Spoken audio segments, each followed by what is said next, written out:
शीर्ष 10 सर्वश्रेष्ठ युवा विश्वविद्यालय 2023 कौन कौन? पहला है Nanyang technical engineering university Singapore. युवा विश्वविद्यालय रैंकिंग 2, हांगकांग विज्ञान एवं प्रौद्योगिकी विश्वविद्यालय Hong Kong. Paris sciences and letters PCL research university Paris. Hong Kong polytechnic विश्वविद्यालय हांगकांग। एरास्मस विश्वविद्यालय रॉटरडाम नीदरलैंड।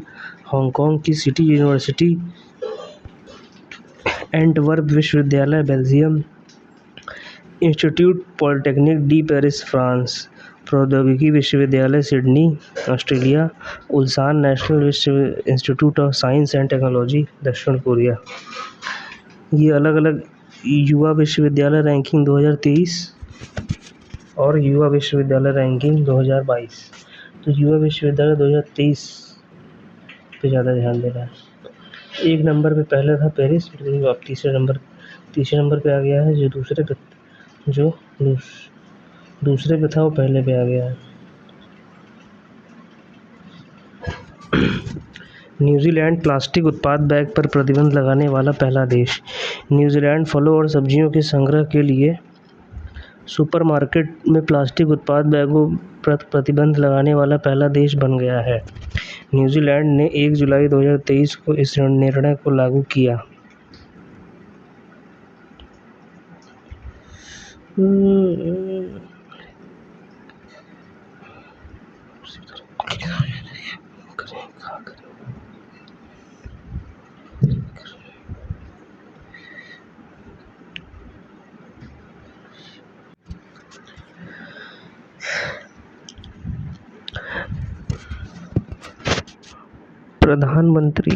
प्रधानमंत्री मोदी का स्वागत पेरिस के एलिसी पैलेस में राष्ट्रपति मैक्रो और प्रथम महिला ब्रिगिट मैक्रॉन ने किया।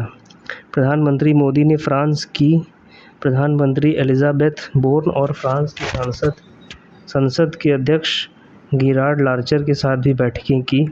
प्रधानमंत्री नरेंद्र मोदी 14 जुलाई को फ्रांस के राष्ट्रपति इमैनुअल मैक्रों के साथ प्रतिनिधि स्तर की वार्ता की। वार्ता में उन्होंने आपसी हित के कई मुद्दों पर विचार विमर्श किया और विभिन्न क्षेत्रों में दोनों देशों के बीच सहयोग बढ़ाने के लिए मिलकर काम करने पर सहमति व्यक्त की। वार्ता में रक्षा, असैन्य उपयोग के लिए नाभिकीय ऊर्जा, विज्ञान एवं प्रौद्योगिकी, साइंस एंड टेक्नोलॉजी, व्यापार एवं निवेश, इन्वेस्टमेंट और ये व्यापार का मतलब इंग्लिश पता नहीं, ध्यान नहीं आ रहा, अंतरिक्ष, स्पेस टेक्नोलॉजी, जलवायु परिवर्तन व लोगों के आपसी संपर्क आदि पर चर्चा हुई। भारत फ्रांस की रणनीतिक भागीदारी के भावी स्वरूप से संबंधित दस्तावेज हॉरिजन 2047 सहित अनेक दस्तावेज वार्ता में स्वीकार किए गए। प्रधानमंत्री नरेंद्र मोदी 14 जुलाई को फ्रांस के राष्ट्रीय दिवस बेस्टिल डे परेड समारोह में बतौर मुख्य अतिथि शामिल हुए। इस समारोह में भारतीय वायुसेना के विमान सहित भारत के तीनों सेनाओं की 241 सदस्यीय टुकड़ी ने भी हिस्सा लिया। फ्रांस के राष्ट्रीय दिवस या बेस्टिल डे का फ्रांसीसी चेतना में विशेष महत्व है। बहुत इम्पोर्टेंट दिवस है ये बेस्टिल डे। फ्रांस की क्रांति के दौरान 14 जुलाई 1779 में बेस्टिल जेल पर लोगों ने धावा बोल दिया था।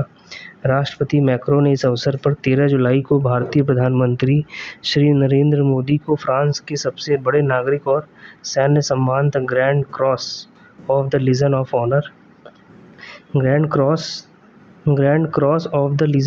ऑनर से सम्मानित किया। प्रधानमंत्री मोदी यह सम्मान पाने वाले पहले भारतीय प्रधानमंत्री हैं।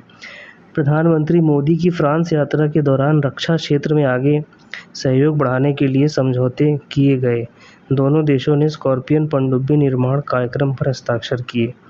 स्कॉर्पियन पनडुब्बी निर्माण दोनों देशों के बीच रक्षा औद्योगिकी डिफेंस इंडस्ट्रियल सहयोग पर एक रोडमैप अपनाने के उद्देश्य से भारत पेरिस स्थित अपने दूतावास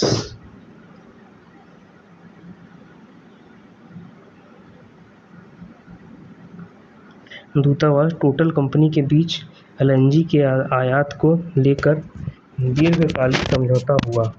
दोनों पक्षों ने पृथ्वी और महासागरों के तापमान पर नज़र रखने के लिए जलवायु परिवर्तन का अध्ययन करने हेतु संयुक्त पृथ्वी अवलोकन उपग्रह तृष्णा, ये इम्पोर्टेंट है, तृष्णा मतलब ये एग्ज़ाम में पूछा जा सकता है कि कौन सा हेतु संयुक्त पृथ्वी अवलोकन उपग्रह का नाम क्या है, तृष्णा, के लिए समझौते पर हस्ताक्षर कर अंतरिक्ष क्षेत्र में बड़े सहयोग की घोषणा की। भारत और फ्रांस ने न्यू स्पेस इंडिया लिमिटेड एवं एरियन स्पेस में वाणिज्य कौन सा न्यू स्पेस इंडिया लिमिटेड और एरियन स्पेस में वाणिज्य प्रक्षेपण सेवाओं पर सहयोग के लिए आशय पत्र पर हस्ताक्षर किए। भारत फ्रांस ने दक्षिणी क्षेत्र मर्सिले में अपना वाणिज्य दूतावास खोलेगा। कहाँ पे वाणिज्य दूतावास मतलब इकोनॉमिक कॉरिडोर, फ्रांस के मर्सिले शहर में। फ्रांस में भारत के यूपीआई के उपयोग को लेकर भी समझौता हुआ। इसकी शुरुआत आईफल टावर से की जाएगी, यानी अब भारतीय टूरिस्ट मोबाइल ऐप के ज़रिए रुपए में भुगतान कर पाएंगे। भारत में यूपीआई के उपयोग लेकर समझौता हुआ। मतलब क्या क्या इम्पोर्टेंट हुआ, एक सबसे पहले तृष्णा संयुक्त पृथ्वी अवलोकन उपग्रह तृष्णा, संयुक्त पृथ्वी अवलोकन उपग्रह तृष्णा मतलब पृथ्वी और महासागर का तापमान को नापने के लिए एक उपग्रह बनाया गया जिसका नाम तृष्णा रखा गया। ठीक, और France new space India limited और एरियन स्पेस में वाणिज्यिक प्रक्षेपण हुआ। फिर यूपीआई, हाँ ये 3-4 चीज़ें हैं। एक आईफिल टावर से यूपीआई पेमेंट की, अच्छा आईफिल टावर से शुरुआत की गई यूपीआई पेमेंट की। प्रधानमंत्री मोदी की संयुक्त अरब अमीरात की यात्रा। प्रधानमंत्री नरेंद्र मोदी ने एक उच्च स्तरीय शिष्टमंडल के साथ 15 जुलाई 2023 को संयुक्त अरब अमीरात यूएई की सरकारी यात्रा की।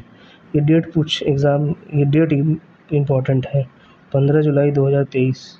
ये पूछा जा सकता है कि कौन से दिन पे गए थे। यह प्रधानमंत्री की यूएई की 5वीं यात्रा थी।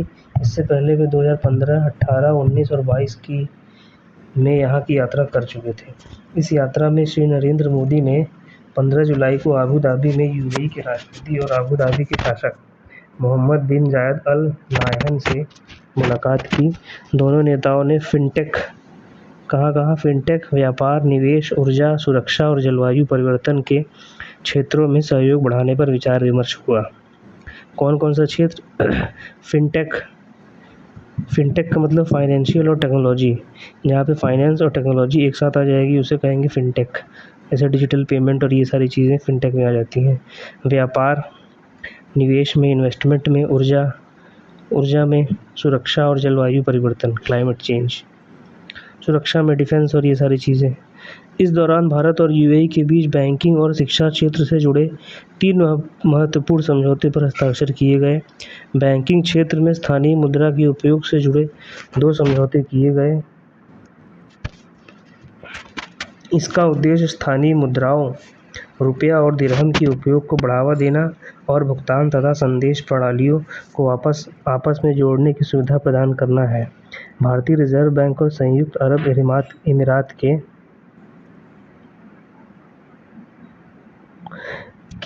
भारत के यूनिफाइड पेमेंट इंटरफेस यूपीआई और यूएई के इंस्टेंट पेमेंट प्लेटफॉर्म आईपीपी के एकीकरण हेतु समझौता हुआ। ये दोनों समझौता हुआ। ये मेन यहाँ के लोग कुछ, वहाँ के लोग यहाँ हैं, वहाँ के लोग यहाँ हैं, तो एक पेमेंट रहेगा तो पेमेंट करने में आसानी होगी, यही इसका उद्देश्य है। शिक्षा क्षेत्र में हुए समझौते के अंतर्गत संयुक्त अरब अमीरात की आईआईटी दिल्ली का परिसर खोला गया। हाँ, ये एग्ज़ाम में इम्पोर्टेंट है कि कहाँ पर आईआईटी दिल्ली का एक परिसर खोला गया है। यूएई में एक आईआईटी दिल्ली का परिसर खोला गया है। इसमें परास्नातक पाठ्यक्रम जनवरी 2024 से, स्नातक स्तरीय पाठ्यक्रम सितंबर से शुरू होंगे। संयुक्त अरब अमीरात भारत का प्रमुख व्यापारिक भागीदार है। एक और कहीं खोला गया था आईआईटी खड़गपुर का शायद खोला गया था, साउथ अफ्रीका में कहीं पे, ध्यान नहीं आ रहा है अभी। संयुक्त अरब अमीरात भारत के प्रमुख व्यापारिक भागीदार हैं। दोनों देशों ने वर्ष 2030 तक द्विपक्षीय व्यापार से $100 अरब तक ले जाने का लक्ष्य तय किया। दोनों देशों के बीच 2022 तक द्विपक्षीय व्यापार $85 बिलियन का हो गया है। ये सब इम्पोर्टेंट नहीं है ज़्यादा। 2022-23 के दौरान यूएई भारत का तीसरा सबसे बड़ा व्यापारिक भागीदार और चौथा सबसे बड़ा निवेशक एवं भारत का दूसरा सबसे बड़ा निर्यातक गंतव्य बन गया है। हाँ, यूएई से भारत में इन्वेस्टमेंट काफ़ी ज़्यादा आया है। इस यात्रा में दोनों देशों ने संयुक्त अरब अमीरात की अध्यक्षता में COP28 और भारत की अध्यक्षता में G20 के संदर्भ में महत्वपूर्ण वैश्विक भूमिकाओं को रेखांकित किया। विश्व के शीर्ष 1500 उच्च शैक्षणिक संस्थान। तो इसमें क्या क्या इम्पोर्टेंट है यूएई वाले में कि सबसे ज़रूरी है कि एक IIT दिल्ली का एक ऑफ कैंपस खोला गया है यूएई में। ये एग्ज़ाम में पूछेंगे। और डेट कौन सी इम्पोर्टेंट है? 15 जुलाई 2023। कितनी यात्रा हो गई? 5। कौन वहाँ के राष्ट्रपति और शासक है? मोहम्मद बिन जायद अल नहयान। और कहाँ कहाँ हुआ है? फिनटेक, व्यापार, निवेश, ऊर्जा, शिक्षा और जलवायु। बस इससे ज़्यादा और नहीं हो जाएगा। उसमें भी सबसे ज़्यादा इम्पोर्टेंट है वही IIT दिल्ली का ऑफ कैंपस कहाँ खोला गया। विश्व के शीर्ष 1500 उच्च शैक्षणिक संस्थाओं की QS रैंकिंग 2024। विश्व भर के उच्च शैक्षणिक संस्थानों के प्रदर्शन के आधार पर उनकी रैंकिंग का निर्धारण लंदन स्थित QS क्वैक साइमंड क्वेरेली एजेंसी द्वारा प्रतिवर्ष किया जाता है। एजेंसी ने वर्ष 2024 के लिए अपनी 20वीं रैंकिंग कब जारी की है? 28 जून 2023 को जारी की है। इस रैंकिंग में विश्व के शीर्ष लगभग 1500 संस्थान में भारत के 45 संस्थान शामिल हैं, जबकि पिछले वर्ष 2023 की रैंकिंग में 41 तथा 22 की रैंकिंग में भारत के शीर्ष 35 संस्थान लगभग 1300 संस्थानों में से जगह पा सके थे। भारत के 4 विश्वविद्यालय पहली बार ही QS की वार्षिक रैंकिंग में शामिल हो सके, जो इस प्रकार है। University of petroleum and energy studies Chitkara university of petroleum energy, ये है उत्तराखंड में। उत्तराखंड के सर ये है देहरादून में। चितकारा यूनिवर्सिटी, गुरु गोविंद सिंह इंद्रप्रस्थ यूनिवर्सिटी और इंडियन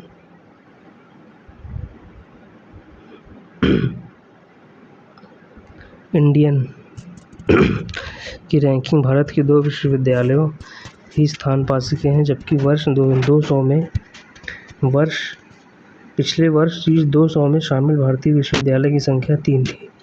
वर्ष 2024 की QS रैंकिंग में शीर्ष 200 विश्वविद्यालय में स्थान पाने वाले भारत के 2 संस्थान हैं। IIT Bombay 139वां, IIT Delhi 197। पिछले वर्ष 155वें स्थान पर रहा Indian institute of science Bengaluru इस वर्ष रैंकिंग में 225वें स्थान पर है। पिछले वर्ष IIT दिल्ली की रैंकिंग 174 थी, जो इस वर्ष 197 है। इसके विपरीत IIT बॉम्बे की रैंकिंग पिछले वर्ष 172 से सुधर कर 149 हो गई। भारत के शीर्ष 10 संस्थान में आगे के स्थान क्रमशः IIT Kharagpur, IIT Kanpur, IIT Madras, IIT Guwahati, IIT Roorkee और दिल्ली विश्वविद्यालय है। अन्ना यूनिवर्सिटी है, फिर IIT इंदौर। भारत के निजी विश्वविद्यालयों में सर्वोच्च रैंकिंग किसकी है? चंडीगढ़ यूनिवर्सिटी। ये है थोड़ा सा ज़रूरी, ये ज़रूरी है। निजी विश्वविद्यालयों में फर्स्ट रैंक किसकी है? चंडीगढ़ विश्वविद्यालय। QS की इस 20वीं रैंकिंग में भारत के 45 विश्वविद्यालय शैक्षिक संस्थान को स्थान मिला है। 13 संस्थानों की रैंकिंग में पिछले वर्ष की तुलना में गिरावट दर्ज की गई है। QS रैंकिंग में भारत के 45 उच्च शिक्षा संस्थान हैं। तो इसमें सबसे ज़्यादा ज़रूरी जो है वो क्या क्या है?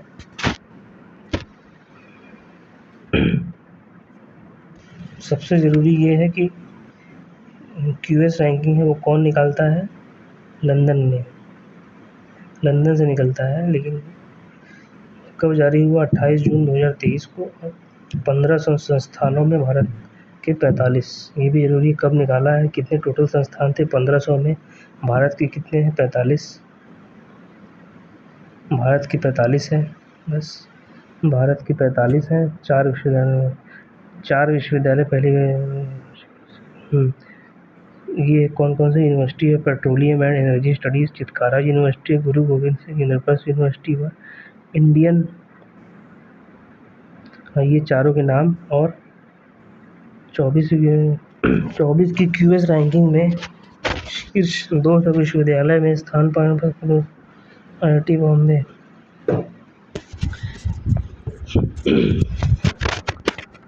दो सौ में कौन कौन सा है? शीर्ष 200 में IIT बॉम्बे और IIT दिल्ली।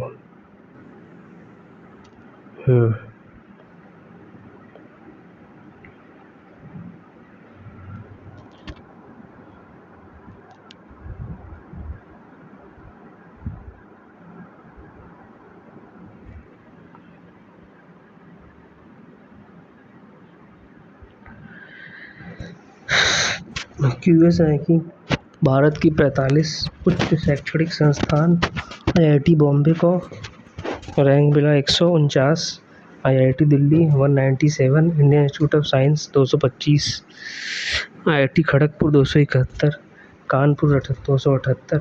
ये सब ज़्यादा ज़रूरी नहीं है।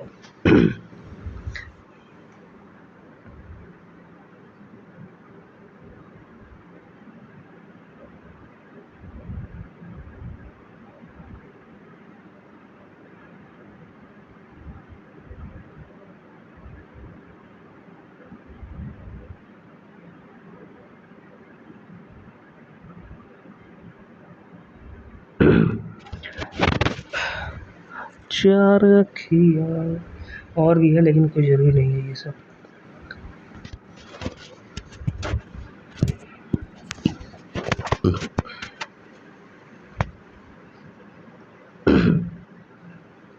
तो जामिया अंदर इतना टॉप है, लेकिन इसको मिला है 1200 से 1400।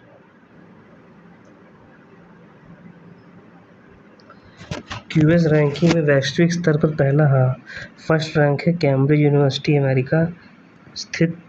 कैम्ब्रिज अमेरिका स्थित। तक कैम्ब्रिज में स्थित मैसाचुसेट्स MIT की फर्स्ट रैंकिंग है। MIT की फर्स्ट रैंकिंग है, लगातार 12वां वर्ष है, जबकि MIT विश्व का सर्वश्रेष्ठ ranking Massachusetts institute of technology है कैम्ब्रिज में। MIT के बाद दूसरा स्थान है, क्या है ये? कैम्ब्रिज नहीं है। MIT के बाद दूसरे स्थान पर इस वर्ष भी है कैम्ब्रिज यूनिवर्सिटी। ध्यान नहीं क्या है इसका। कैम्ब्रिज तीसरा स्थान है ऑक्सफोर्ड यूनिवर्सिटी UK। इसके पश्चात क्रमशः हार्वर्ड यूनिवर्सिटी व स्टैनफोर्ड। क्यूएस लंदन की यह रैंकिंग 6 महत्वपूर्ण मानकों पे है। कौन कौन सी है? Academic reputation, employer reputation, citation per faculty student ratio, international faculty ratio और इंटरनेशनल स्टूडेंट रेशियो। मतलब कि वहाँ पे सबसे ज़्यादा MIT में बाहर के बच्चे आते हैं। रैंकिंग के निर्धारण में एकेडमिक रेपुटेशन का भारांश जहाँ 40% है, वहीं अन्य में एम्प्लॉयर रेपुटेशन का 10%। साइटेशन पर फैकल्टी व फैकल्टी स्टूडेंट अनुमान का 20% तथा अंतर्राष्ट्रीय फैकल्टी अनुपात व अंतर्राष्ट्रीय स्टूडेंट अनुपात का भारांश 5% है। क्यूएस रैंकिंग में टॉप है कैम्ब्रिज, दूसरे पे कैम्ब्रिज, फर्स्ट है MIT America, Cambridge UK, Oxford UK, Harvard America, Stanford USA वही America, imperial college London, ETH Zurich Switzerland, national university of Singapore, UCL London, California university Berkeley. ये भी बहुत अच्छी यूनिवर्सिटी है बर्कले।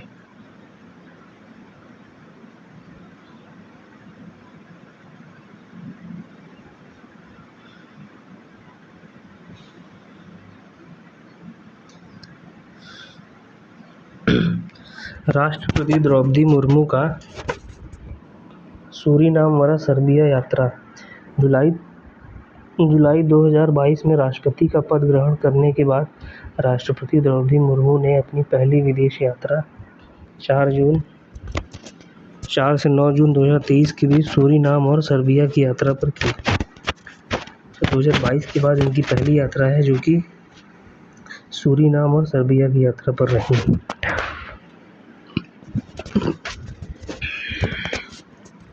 6 दिन की इस यात्रा में पहले चरण में 4 जून को द्रौपदी मुर्मू सूरीनाम की राजधानी पारामारिबो पहुंची, जहां भारतीय प्रवासियों के सूरीनाम प्रवास के 150 वर्ष पूरे होने के उपलक्ष्य में आयोजित कार्यक्रम में मुख्य अतिथि के रूप में वह आमंत्रित थीं।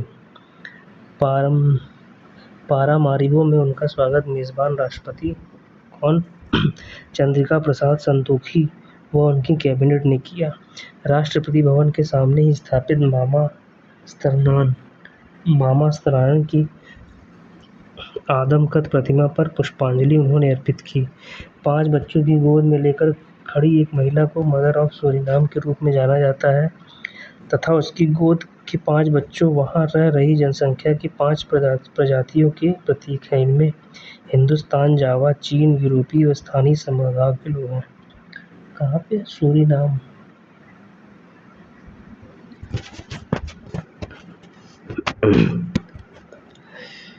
पारामारिबो में मेजबान राष्ट्रपति श्री संतोखी के साथ प्रतिनिधिमंडल स्तर की वार्ता राष्ट्रपति श्रीमती मुर्मू ने की। आपसी द्विपक्षीय व्यापार बढ़ाने पर विशेष बल दोनों पक्षों ने इस वार्ता में दिया। औषधियों, आईटी, क्षमता निर्माण व रक्षा आदि क्षेत्रों में सहयोग संवर्धन पर चर्चा वार्ता में हुई।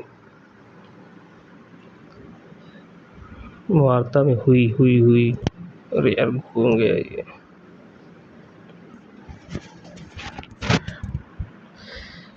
भारतीय राष्ट्रपति श्रीमती द्रौपदी मुर्मू को इस अवसर पर सूरीनाम का सर्वोच्च नागरिक सम्मान the grand order of the chain of the yellow star से मेजबान राष्ट्रपति चंद्रिका प्रसाद संतोखी ने सम्मानित किया। इस सम्मान में 140 करोड़ भारतीय का सम्मान बताते हुए इसे भारतीय सूरीनाम समुदाय को समर्पित करते हुए उन्होंने कहा कि इन लोगों ने दोनों देश के बीच संबंध को मजबूत बनाने में महत्वपूर्ण भूमिका निभाई है। सर्बिया की यात्रा हुई। साथ राष्ट्रपति मुर्मू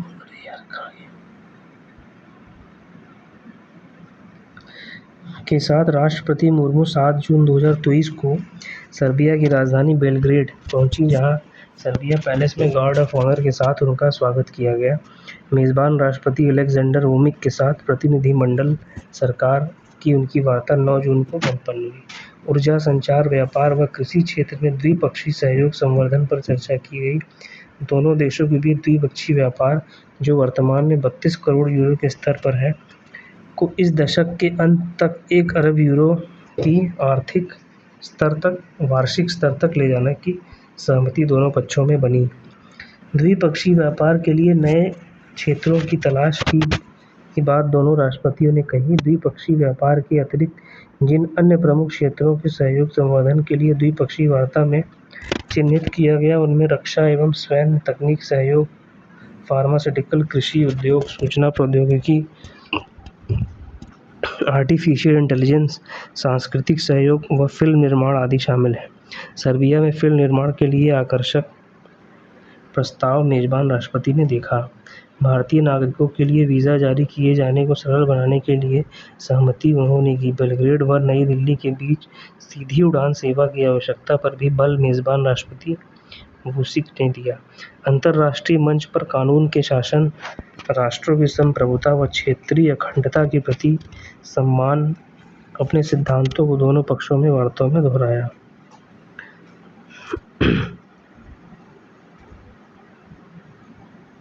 शराब पर स्वास्थ्य से चेतावनी लगाने वाला आयरलैंड पहला देश।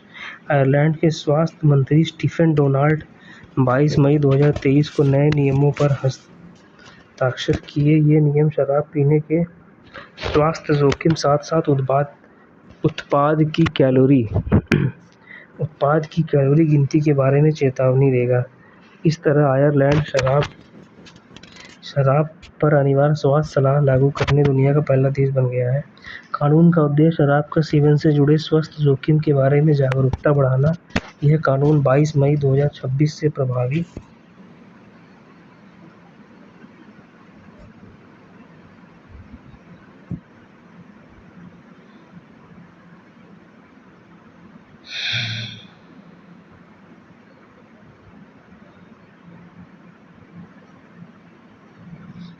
होगा। ये चेतावनियाँ अत्यधिक शराब के सेवन से जुड़े स्वास्थ्य खतरों के बारे में संक्षिप्त जानकारी प्रदान करेगी, व्यक्तियों को निर्णय लेने के लिए प्रोत्साहित करेगी। स्वास्थ्य चेतावनियों में लीवर की बीमारी, हृदय संबंधी बीमारी, कैंसर से बढ़ते जोखिम, मानसिक स्वास्थ्य समस्याओं और अन्य संबंधित खतरे शामिल हैं। छठा हिंद महासागर सम्मेलन। छठा हिंद महासागर सम्मेलन IOC 12 से 13 मई 2023 के बीच ढाका, बांग्लादेश में आयोजित किया जाएगा। सम्मेलन का छठा संस्करण इंडिया फाउंडेशन द्वारा बांग्लादेश के विदेश मंत्रालय और S Rajaratnam school of international studies के सहयोग से आयोजित किया गया।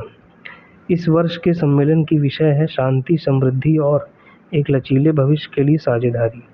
सम्मेलन का उद्देश्य हिंद महासागर क्षेत्र के देशों के बीच सहयोग को मजबूत करने के तरीकों पर चर्चा करने के लिए 25 देश के प्रतिनिधि मंडलों और थिंक टैंकों को एक साथ लाना है।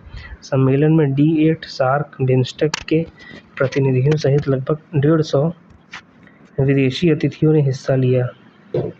D8 बांग्लादेश, मिस्र, Indonesia, Iran, Malaysia, Nigeria, Pakistan और तुर्की के बीच विकास सहयोग से जुड़ा एक संगठन है। IOC व्यापार, सुरक्षा, जलवायु परिवर्तन और क्षेत्रीय कनेक्टिविटी सहित हिंद महासागर से संबंधित व्यापक मुद्दों पर चर्चा के लिए एक मंच प्रदान करता है। गहरे समुद्र में समुद्री जीवों की सुरक्षा के लिए संयुक्त राष्ट्र संधि। संयुक्त राष्ट्र ने 20 जून 2023 को खुले समुद्र में समुद्री जीवन की रक्षा के लिए पहली संधि को स्वीकार किया। 193 सदस्य देशों के बिना किसी आपत्ति की संधि की मंजूरी दी। संयुक्त राष्ट्र महासचिव एंटोनियो संयुक्त राष्ट्र के यूएन के हेड ऐसी संधि ऐसे समय में हो रही है जब महासागर कई मोर्चों पर खतरे का सामना कर रहे हैं। इस अवसर पर संयुक्त राष्ट्र महासचिव ने सभी देशों से आग्रह किया कि वे सुनिश्चित करें कि इस संधि पर जल्द से जल्द हस्ताक्षर किया जाए। राष्ट्रीय सीमाओं के बाहर के समुद्र का खुला समुद्र कहा जाता है, जहां जैव विविधता की रक्षा के लिए 20 वर्षों से ज़्यादा अवधि की संधि के लिए बातचीत चल रही है। खुला समुद्र पृथ्वी की लगभग आधा हिस्सा है। नई संधि 20 सितंबर 2023 को संयुक्त राष्ट्र महासभा ने विश्व नेताओं की वार्षिक बैठक के दौरान हस्ताक्षर के लिए प्रस्तुत की जाएगी। 60 देशों द्वारा इसकी पुष्टि करने के बाद यह संधि लागू हो जाएगी। पर्यटन पनडुब्बी टाइटन दुर्घटनाग्रस्त। 18 जून 2023 को अमेरिकी फर्म ओशनेगेट एक्सपीडिशन के नेतृत्व में टाइटन पनडुब्बी न्यूफाउंडलैंड के तट पर डूबते हुए टाइटैनिक के मलबे का दौरा करने के लिए एक अभियान पर निकली, लेकिन 2 घंटे बाद इसका संपर्क टूट गया और वो डूब गई। इस पनडुब्बी उत्तरी अटलांटिक में समुद्र की सतह से लगभग 13,000 फीट नीचे टाइटैनिक जहाज के पास फट गई और जहां 1912 में ब्रिटेन का टाइटैनिक जहाज डूब गया। टाइटन पर सवार सभी 5 सदस्य को मृत घोषित कर दिया गया है। मृतकों में कौन-कौन है? अमेरिकी फर्म ओशन गेट एक्सपीडिशन के संस्थापक स्टॉकटन रश, ब्रिटिश अरबपति हैमिश हार्डिंग, प्रसिद्ध फ्रांसीसी गोताखोर पॉल हेनरी नार्जियोलेट, पाकिस्तानी व्यवसायी शहजादा दाऊद और उनके 19 वर्षीय बेटे सुलेमान शामिल। 5 लोग मरे। ठीक, इसमें कब हुआ ऐसा हादसा? 18 जून 2023 को। फर्म कौन सी थी? OceanGate Expedition.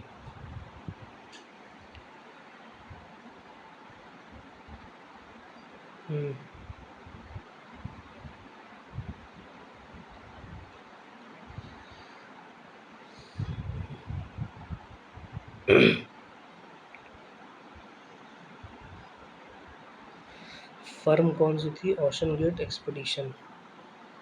Firm OceanGate Expedition में कौन सी टाइटन पनडुब्बी ये डूब गई? Newfoundland. कहाँ पर डूबी? न्यू फाउंडलैंड के तट पर। फिर 13,000 कितने लोग मरे भाई इसमें? 5 लोग मर गए। 5 लोग मर गए। कौन कौन मरे? ओशन गेट के संस्थापक स्टॉकटन रश, ब्रिटिश अरबपति हैमिश हॉर्डिंग, प्रसिद्ध फ्रांसीसी गोताखोर पॉल हेनरी नॉर्जियोलेट, और पाकिस्तानी शहजादा दाऊद और उनके बेटे शहजादा सुलेमान।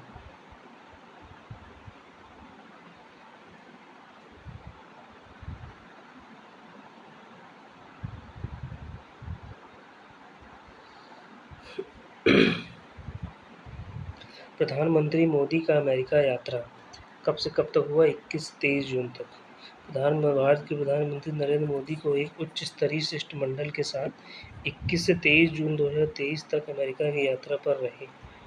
प्रधानमंत्री रहते हुए ये छठी बार। ये भी जरूरी है कितनी बार यात्रा रहते हुए, लेकिन यह यात्रा विशेष इसलिए थी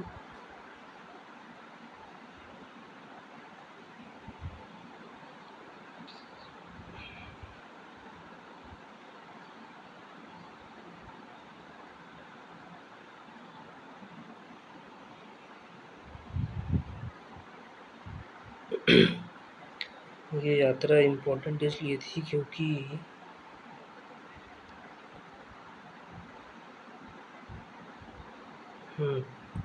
क्योंकि बाइडेन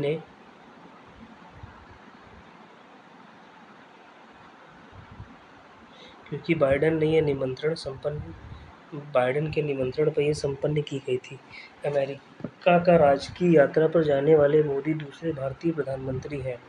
उनसे पूर्व जून 2009 में तत्कालीन प्रधानमंत्री कौन गए थे? मनमोहन सिंह जी गए थे। अमेरिकी राष्ट्रपति को स्वयं के निमंत्रण पर किसी शासन प्रमुख द्वारा संपन्न की गई यात्रा को स्टेट विजिट कहा जाता है। खुद पर्सनली नहीं गए, उनको बुलाया गया। ऐसी यात्रा के लिए आमंत्रित नेताओं की यात्रा का पूरा खर्चा है, जो बुलाता है वही व्यय करता है। इस तरह उनके सम्मान में रात्रि भोज भी रखा जाता है।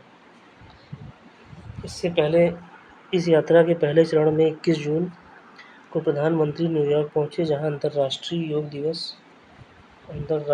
योग दिवस के सिलसिले में संयुक्त राष्ट्र मुख्यालय में योग कार्यक्रम के नेतृत्व का उनका कार्यक्रम था। उसी दिन कई लोग गए थे।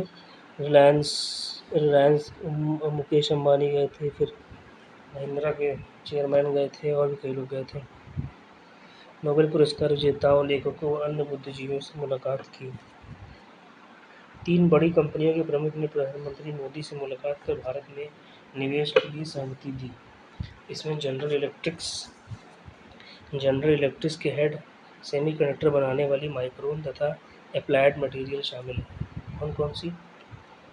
जनरल इलेक्ट्रिक, जी, माइक्रोन तथा एप्लाइड मटेरियल्स। टेस्ला के प्रमुख एलन मस्क भी थे वहाँ पे। 22 जून को वाशिंगटन के व्हाइट हाउस में औपचारिक स्वागत के पश्चात मेज़बान राष्ट्रपति के साथ उनकी आधिकारिक द्विपक्षीय वार्ता हुई। अमेरिकी कंपनी जीई एरोस्पेस द्वारा भारत में तेजस युद्धक विमान हेतु इंजन बनाने तथा माइक्रोन टेक्नोलॉजी द्वारा भारत के अहमदाबाद में सेमीकंडक्टर निर्माण प्लांट लगाने की घोषणा इनमें शामिल है। इस पर कुल 2.7 करोड़ 75 अरब डॉलर निवेश की होगा।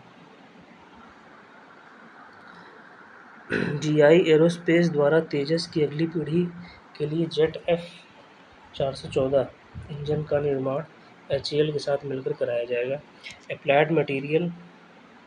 एप्लाइड मटीरियल्स इंक ने भी भारत में 10 से 40 करोड़ डॉलर का निवेश की घोषणा की है।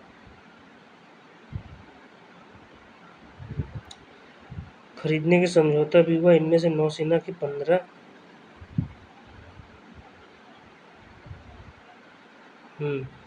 नौसेना के 15 नौसेना नौ इनमें से नौसेना को 15 सी गार्जियन ड्रोन तथा थल और भारतीय वायुसेना के लिए 8 भूमि संस्करण वाले ड्रोन स्काई गार्जियन प्राप्त होंगे। अंतरिक्ष क्षेत्र में सहयोग के लिए भारत ने आर्टेमिस समझौते में शामिल होने की घोषणा की। इसके साथ ही नासा व इसरो ने 2024 में अंतर्राष्ट्रीय स्टेशन के लिए संयुक्त मिशन भेजने का निर्णय लिया। कौन-कौन शामिल स्टेशन के लिए? नासा और इसरो। नासा है अमेरिका का, इसरो इंडिया का। संयुक्त मिशन भेजने का निर्णय किया। आर्टेमिस समझौते में शामिल होने वाले भारत 27वां देश है। ये पूछा जाएगा कौन सा देश है।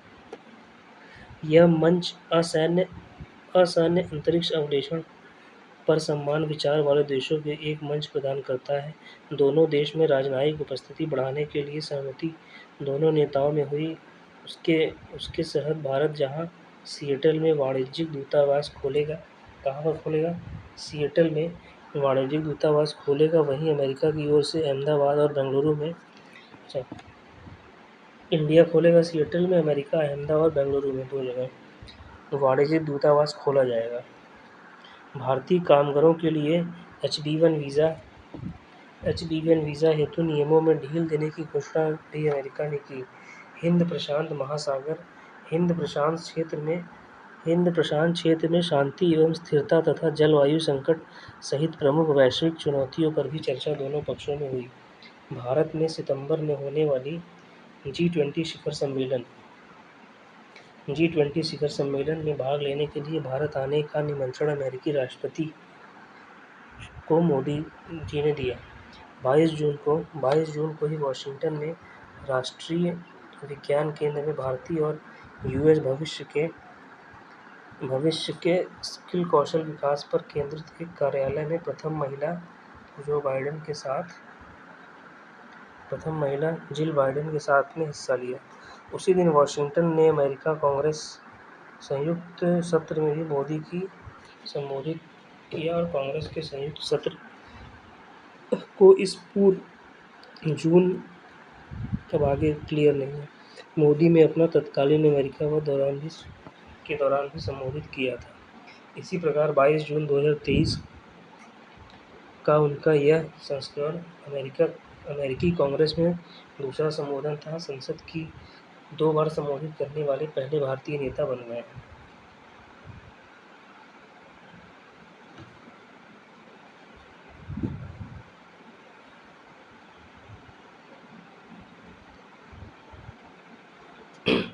प्रधानमंत्री मोदी का मिस्र दौरा।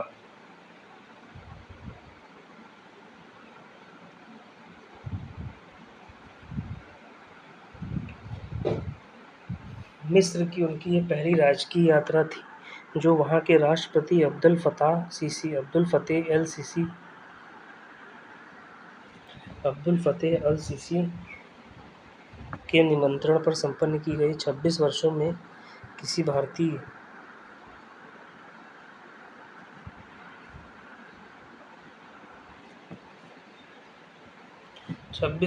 किसी भारतीय प्रधानमंत्री की मिस्र की यह पहली द्विपक्षीय यात्रा थी। अब्दुल फतेह अल सीसी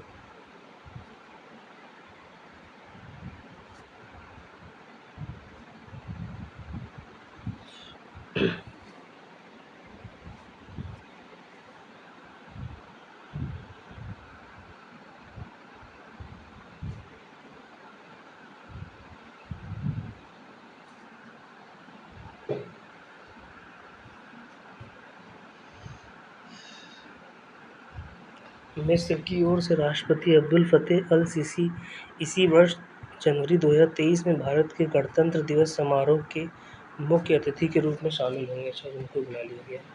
25 जून को मेज़बान राष्ट्रपति अब्दुल फतेह अल सीसी के साथ द्विपक्षीय वार्ता से पूर्व 11वीं सदी की अल हवी मस्जिद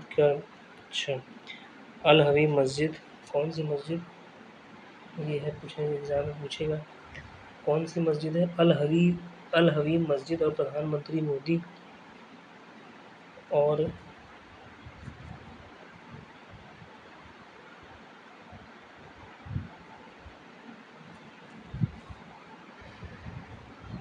तथा प्रथम विश्व युद्ध को मारे गए भारतीय सैनिकों ने हेलियोपोलिस स्थित स्मारक पर श्रद्धासुमन उन्होंने अर्पित किया। मेज़बान राष्ट्रपति अल सीसी के द्वारा द्विपक्षीय वार्ता में राजनीतिक एवं सुरक्षा सहयोग, व्यापार एवं निवेश, विज्ञान एवं प्रौद्योगिकी तथा एकेडमिक क्षेत्रों में संबंध को मजबूत करने पर बल दोनों नेताओं ने दिया। अपने द्विपक्षीय संबंधों को नए आयाम प्रदान करते हुए राजनीतिक साझेदारी मतलब स्ट्रेटेजिक पार्टनरशिप में बदलने का निर्णय वार्ता में किया गया था। इसके लिए रणनीति साझेदारी दस्तावेज पर हस्ताक्षर अलग से किए गए। इसके अतिरिक्त 3 अन्य सहमति मित्रों मतलब मेमोरेंडम ऑफ अंडरस्टैंडिंग्स पर भी हस्ताक्षर किया गया। इस दौरान किए गए इनमें कृषि एवं संबद्ध क्षेत्र, स्मारकों एवं पुरातात्विक स्थलों की सुरक्षा तथा प्रतिस्पर्धा कानून पर सहमति पत्र हस्ताक्षर शामिल है। कौन कौन सा है? कृषि एवं संबद्ध क्षेत्र पहला, स्मारकों एवं पुरातात्विक स्थलों की सुरक्षा दूसरा तथा प्रतिस्पर्धा कानून पर सहमति पत्र तीसरा। 3 हो गया ना, 1, 2 और 3।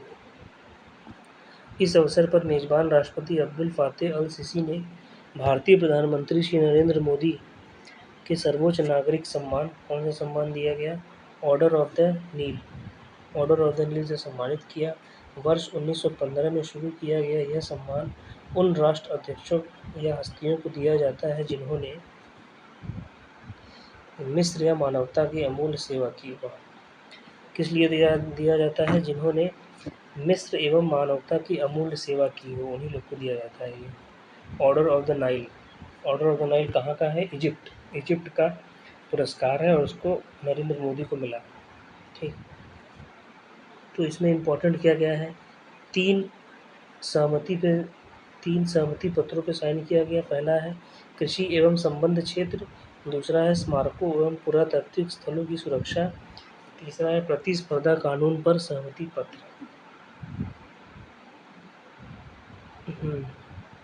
और कौन सी मस्जिद विजिट की है? अल हवीम मस्जिद और हेलियोपोलिस स्थित स्मारक। यही बस 3-4 चीज़ें ज़रूरी हैं इसमें। संयुक्त राष्ट्र सुरक्षा परिषद के नए अस्थायी सदस्य कौन है?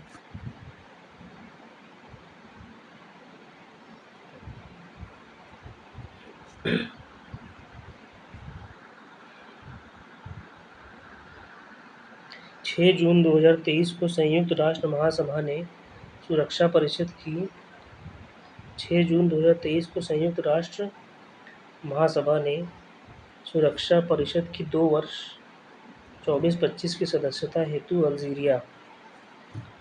अल्जीरिया, सिएरा लियोनी, दक्षिण Korea, south Korea, Guyana, Slovenia को चुना।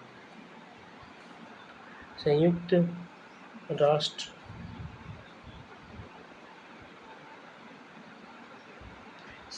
सुरक्षा परिषद में निर्वाचित नए अस्थायी सदस्य 1 जनवरी कब से? 1 जनवरी 2024 को सदस्यता ग्रहण कर लेंगे। नए चुने गए इन सदस्यों में अल्जीरिया व सिएरा लियोनी को अफ्रीकी क्षेत्र से व कोरिया व एशियन प्रशांत क्षेत्र से तथा गुयाना को लैटिन अमेरिका व कैरिबियाई क्षेत्र से जहां नेवोरे की सुरक्षा परिषद के लिए चुना गया, वहीं पूर्व यूरोपीय क्षेत्र की एक सीट के लिए स्लोवेनिया ने बेलारूस को 153-38 मतों से अंतर से पराजित किया। 15 सदस्यीय सुरक्षा परिषद में यह पांचों देश अल्बानिया, ब्राज़ील, गाबन, घाना व संयुक्त अमीरात का स्थान लेंगे, जो 1 जनवरी 2022 से सुरक्षा परिषद का सदस्य बनाए गए थे तथा परिषद में इनका 2 वर्षीय कार्यकाल 31 दिसंबर 2023 को समाप्त हो जाएगा। आगामी वर्ष 2024 के दौरान नए चुने गए उपयुक्त 5 देशों के अतिरिक्त 15 सदस्यीय सुरक्षा परिषद में अन्य 5 अस्थायी सदस्य जापान, इक्वाडोर, माल्टा, मोज़ाम्बिक और स्विट्ज़रलैंड होंगे। यह पांचों देश सुरक्षा परिषद के अस्थायी सदस्य जून 2022 में निर्वाचित हुए थे तथा परिषद में उनका 2 वर्षीय कार्यकाल 1 जनवरी 2023 से शुरू हुआ है। इन 5 देशों 31 दिसंबर 2024 तथा सुरक्षा परिषद के सदस्य होंगे। 2024-25 के लिए नए चुने गए पांचों सदस्य पहले भी सुरक्षा परिषद के अस्थायी सदस्य रह चुके हैं। अल्जीरिया को 3 बार, गुयाना व दक्षिण कोरिया को 2-2 बार, सिएरा लियोने व स्लोवेनिया को 1-1 बार यह अवसर पहले भी मिल चुका है। सुरक्षा परिषद की 2 वर्ष की अस्थायी सदस्यता हेतु चयन आम सभा में 2/3 मत 129 मत प्राप्त करना आवश्यक है, भले ही संबंधित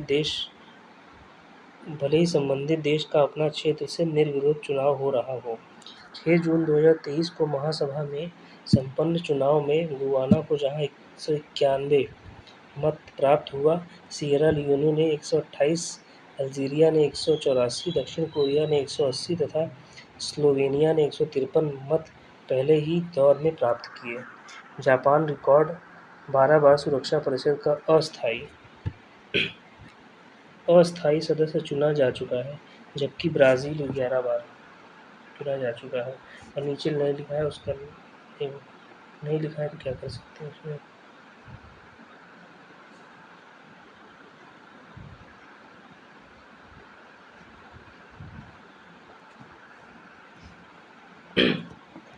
विश्व प्रतिस्पर्धात्मक सूचकांक 2023 स्विट्ज़रलैंड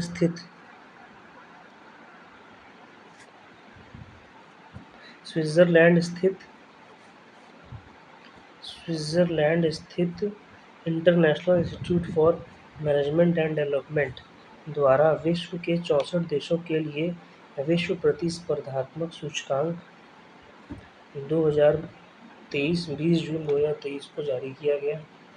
विश्व प्रतिस्पर्धात्मक सूचकांक 2023 को जारी किया गया।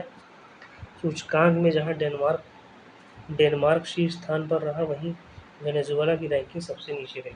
ये जितने भी सूचकांक आते हैं इसमें ज़्यादातर जो टॉप पे रहती हैं वही नॉर्डिक कंट्री रहती है, डेनमार्क, फिनलैंड, ग्रीनमार्क। जब ना कुछ समझ में आया तो उसी पर टिक मार लिया करिए। IMD द्वारा अर्थव्यवस्था के निष्पादन, आधारिक संरचना, सरकारी दक्षता एवं कारोबारी दक्षता आदि के आधार पर विभिन्न देशों की प्रतिस्पर्धात्मक रैंकिंग का आकलन प्रति वर्ष किया जा सकता है। वर्ष 2023 में प्रतिस्पर्धात्मक सूचकांक में भारत की रैंकिंग कितनी थी? कंपटीशन इंडेक्स में भारत की 2023 में 40वीं रैंकिंग थी। उसे 3 स्थानों का नुकसान हुआ। पिछले वर्ष 63 देशों की रैंकिंग में भारत का 37वां स्थान था, जबकि उससे पूर्व वो सब जरूरी नहीं है। 2023 में कितना था, 2023 में कितना है, 40वां, ये जरूरी है बस। 23 में 40वां था, उसके पहले पिछले वर्ष 37वां, 63 देशों में 37वां था पिछली बार 37 था 2022 में, इस बार 40वां है। कंपटीशन में पीछे हो गया नहीं। पिछले वर्ष की भांति इस वर्ष भी IMD की वर्ष 2023 की इस रैंकिंग में शीर्ष स्थान डेनमार्क का है। उसके लिए सूचकांक स्कोर 100 है। डेनमार्क है 100 नंबर, 100 में पाएंगे। रैंकिंग में दूसरा व तीसरा स्थान क्रमशः आयरलैंड और स्विट्ज़रलैंड का है। कौन है? आयरलैंड और स्विट्ज़रलैंड का है दूसरा। दूसरे नंबर पे ये है और तीसरे नंबर पे ये है। ओके। नवीनतम रिपोर्ट में ताइवान व हांगकांग क्रमशः छठे व सातवें स्थान पर है। छठे सातवें कोई इतना है नहीं, मेन जो है इम्पोर्टेंट वो है पहला दूसरा, बस पहला दूसरा। और इंडिया का क्या है, ताइवान व हांगकांग क्रमशः छठे स्थान पर है। अमेरिका इस रैंकिंग में 9वें स्थान पर है, पिछले वर्ष 10वें स्थान पर था। इतना डीप पढ़ी नहीं, याद ही नहीं होगा इतना डीप कभी। सूचकांक 2023 में शीर्ष 10 देश, डेनमार्क पहला, आयरलैंड है दूसरा, स्विट्जरलैंड तीसरा, सिंगापुर चौथा, नीदरलैंड है पाँचवा, और ताइवान, चीन, हांगकांग, स्वीडन, अमेरिका। इसको कोई ज़रूरी नहीं है, बस पहला दूसरा और लास्ट, पहला दूसरा लास्ट और इंडिया, 4 चीज़ें मेन इम्पोर्टेंट है।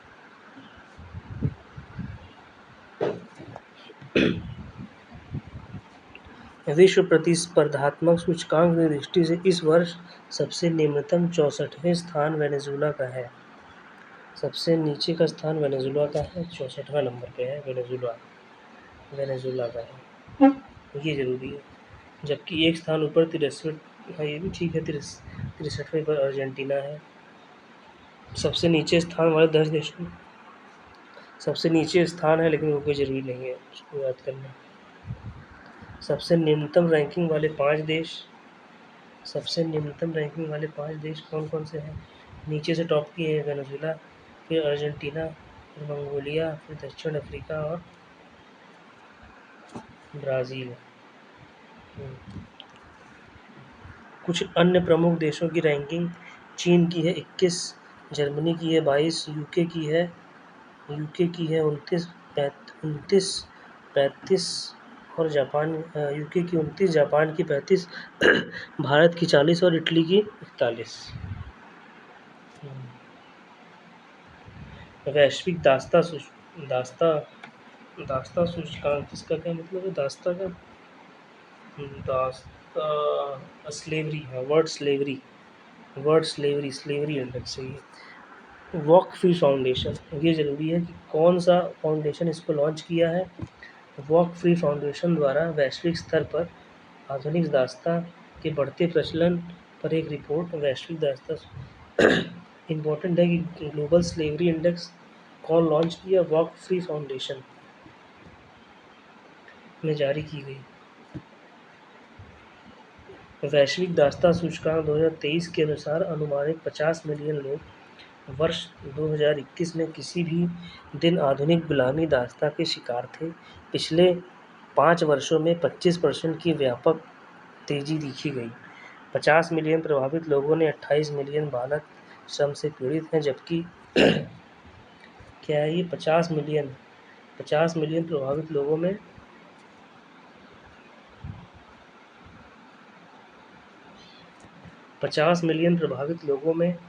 28 मिलियन बालक श्रम से पीड़ित हैं, जबकि 22 मिलियन लोगों ने जबरन विवाह का सामना किया तथा 1.2 करोड़ के बच्चे हैं। वर्ष 2016 में भारत इस संख्या में 10 मिलियन लोगों की वृद्धि हुई। यह रिपोर्ट G20 देश की भूमिका पर प्रकाश डालती है, जिन्होंने अपने वाणिज्यिक गतिविधियों और वैश्विक आपूर्ति श्रृंखलाओं के माध्यम से इस संकट को बढ़ाने में भूमिका निभाई है।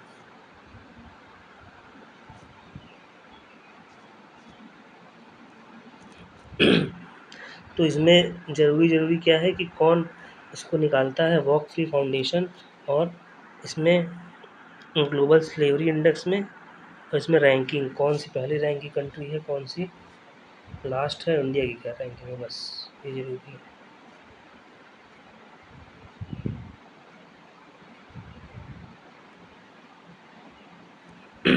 भारत, चीन, रूस, इंडोनेशिया, तुर्की और अमेरिका उन शीर्ष 20 देशों में शामिल है जहां पर अत्यधिक संख्या में बंधुआ मजदूर है, मतलब कॉन्ट्रैक्ट लेबर है वहाँ पे। वैश्विक दास्ता सूचकांक प्रति 1000 लोगों पर आधुनिक दास्ता के अनुमानित प्रसार के आधार पर 160 देशों की रैंकिंग करता है। सूचकांक में दासता का अत्यधिक प्रसार वाले देशों पर शीर्ष।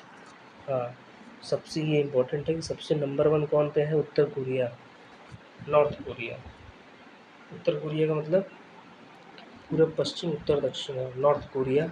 वहीं सबसे कम इस प्रचलन वाले देश में है। उत्तर कोरिया में अभी भी स्लेवरी है। स्विट्ज़रलैंड में सबसे कम है, उत्तर कोरिया में सबसे ज़्यादा है, स्विट्ज़रलैंड में न के बराबर है। जहाँ मजबूत शासन और आधुनिक दासता के लिए प्रभावी नियम है। आधुनिक दासता में एशिया प्रशांत के लोगों की संख्या सर्वाधिक है। सबसे ज़्यादा जो लेबर है वो कहाँ के हैं? एशिया के हैं। कितने हैं? कितने हैं ये ज़रूरी नहीं है, 29.3 तब भी जान लीजिए इसे। भारत में 11 मिलियन लोग आधुनिक गुलामी हैं। भारत में भी है अभी लगभग 11 मिलियन। भारत में लगभग 11 मिलियन लोग आधुनिक गुलामी में हैं।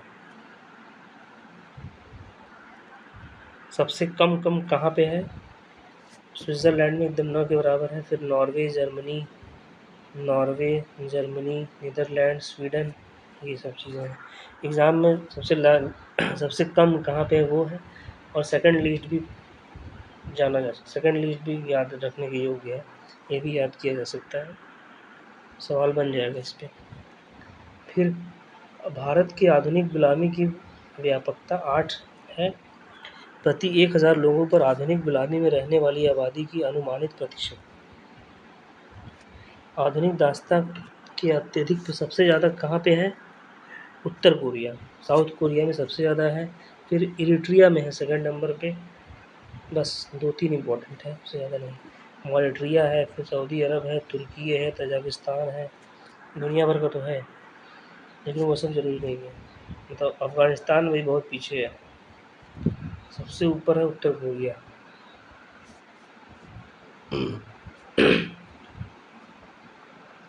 North Korea, south Korea.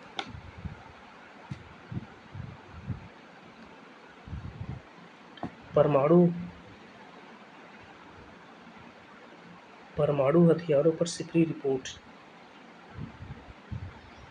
परमाणु हथियारों पर सिपरी की रिपोर्ट।